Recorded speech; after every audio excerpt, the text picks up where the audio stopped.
Hey everybody, Aaron here. Welcome back to another anime review. Today we look at March Comes In Like a Lion, Episode 2, Chapters 3/4, because from what it seems like, it's going to be doing these chapter splits between every episode, so you're going to have like probably 2 episodes per one chapter. And I'm very curious if anyone could tell me in the comments below if that's like a manga concept or maybe a light novel concept. I would love to know. I didn't look it up prior to this, so I mean, I would still love to know. I'm not going to probably look it up in general because I just want to see it for myself what it actually means by that way of splitting the episode like that. Anyways, this episode is focused on learning more about some side characters, especially learning more about Ray, which I think is very important because we need to learn more about Ray, and overall just a kind of storm of very emotionally impactful scenes. Like I'm gonna talk about those scenes in particular when I get to them because I want to skip ahead with a lot of this stuff. So I'm gonna talk about some of these scenes really fast, and then I'll go into the kind of meat and potatoes of this episode. So we meet one of Ray's friends, who, by the way, I unfortunately did not get his name. I forgot off the top of my head completely when I was looking at the screen. But the thing was is that we learned that he apparently is in the same kind of regional plays as Ray is in terms of the shogi games they play. So interestingly enough, he considers him both a rival slash friend, and in many ways, Ray doesn't see that. He's like, why do you think of me like that? We're not friends per se. And then the guy's like, no, we're friends because we're gonna be playing shogi together. When either one of us wins, we're gonna give a high five to each other at the end. He's got a very interesting way of looking at how shogi plays down for him, at least.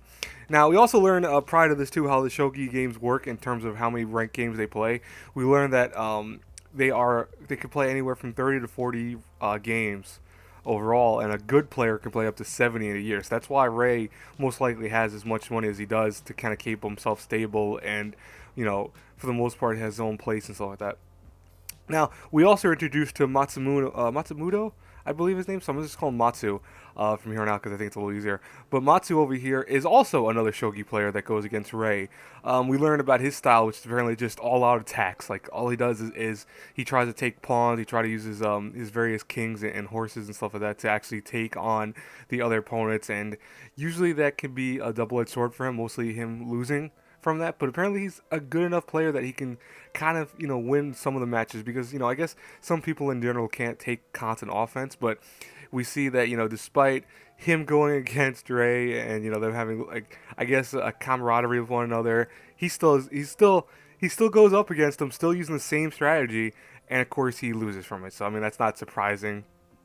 We do kind of learn though that Matsu wanted to win the game because apparently this is an NHK tournament once. But if you don't know, by the way, NHK is a national broadcasting system over there in Japan, so that's a big thing for them. That's like one of their big viewing networks, of course. So for them, if he would have won this, then he would be on TV, and now Ray's gonna be the one on TV. And apparently, Matsu's grandfather's not doing that well, so that's why he wanted to win, because he was the one who taught him how to play shogi. But another character we meet, Smith, who I'm not going to show too many pictures of. He'll probably show up in a couple minutes. I'll point him out.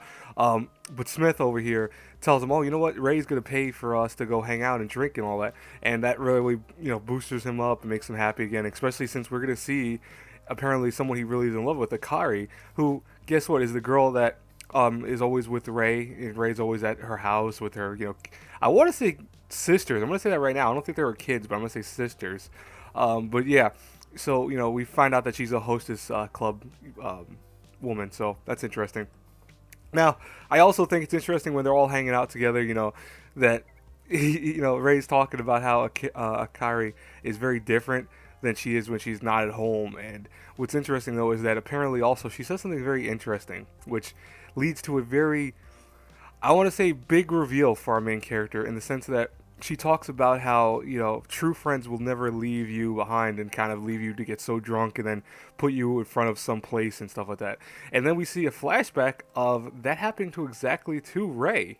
So that was interesting. So most likely he was abused by friends, or maybe so-called friends, and they abused him and made him get drunk and maybe used his money, similar to what these people are doing. So by the way, Smith was on the far right of that image. I think I passed it by now, but Smith was on the far right. That's his character. But he's also a shogi player, in case you guys didn't know that. I mean, it's kind of obvious, but still. But we learned that Ray had a troubled past with a lot of people they must have met. And we also see a lot of stuff, a lot of imagery that talks about how Ray came to the town and was just an utter wreck. He was very lost among the world. He had no idea what the hell is going on. It was more so like he was just going about life by just moving around, and that was very impactful. I mean, I didn't want to tear up for that, but I really more so felt it in my heart that, him being lost was very interesting.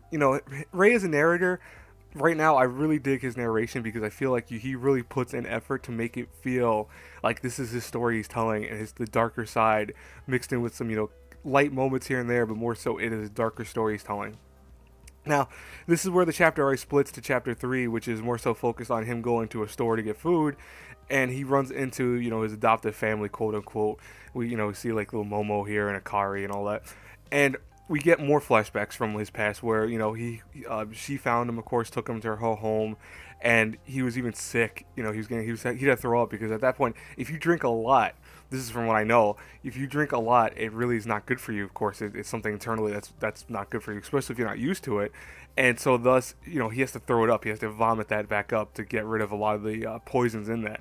And what's funny is that, Akari is such a nice woman that what she does is she actually helps him throw up by putting her fingers into his mouth to kind of, regurgitate all the stuff that he's been drinking and maybe eating or stuff like that. So that goes to show you she really cares for Ray, even way back when. And we see various things of how how she took care of him, how they became more of a closer knit kind of adopted family to him. But he doesn't want to feel like he's a burden to them, and more so, I think he just doesn't want his darkness to be around them, which is very interesting to do.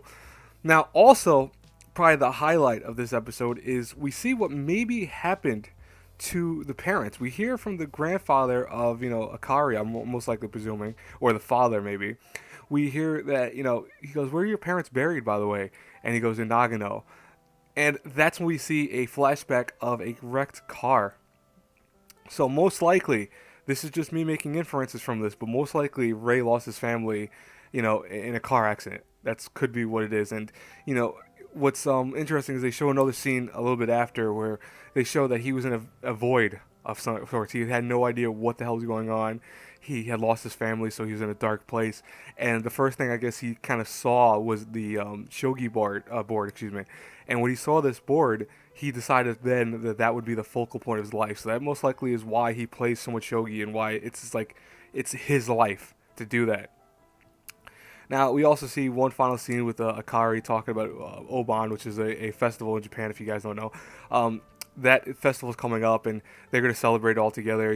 More so, she's going to make a lot of food, so she wants Ray to come over. And Ray hears her say something along the lines like, it'd be a good distraction.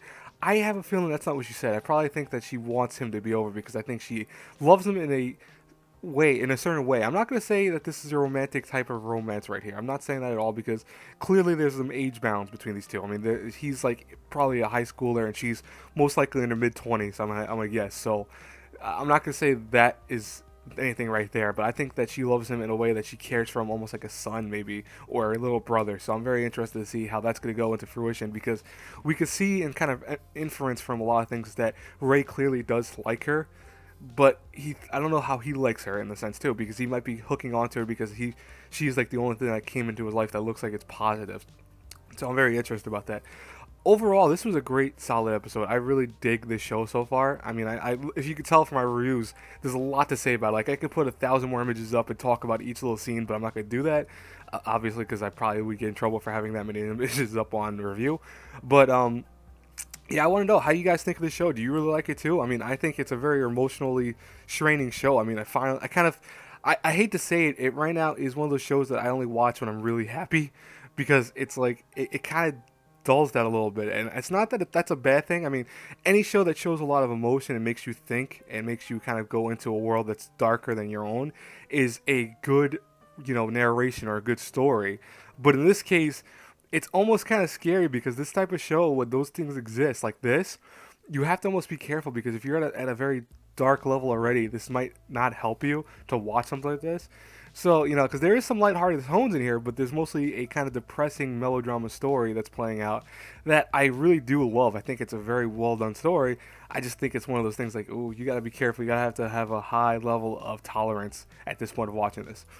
Anyways, though, if you guys like this, if you feel the same way, I would love to know in the comments. Put in the comments below. Tell me what you feel about this. Overall, I love this show so far, so I will talk to you later. That's it for my review. As always, if you do like this stuff, hey, hit that like button, subscribe, share the video. You know the whole nine. Have a great, blessed day, everyone. Bye-bye.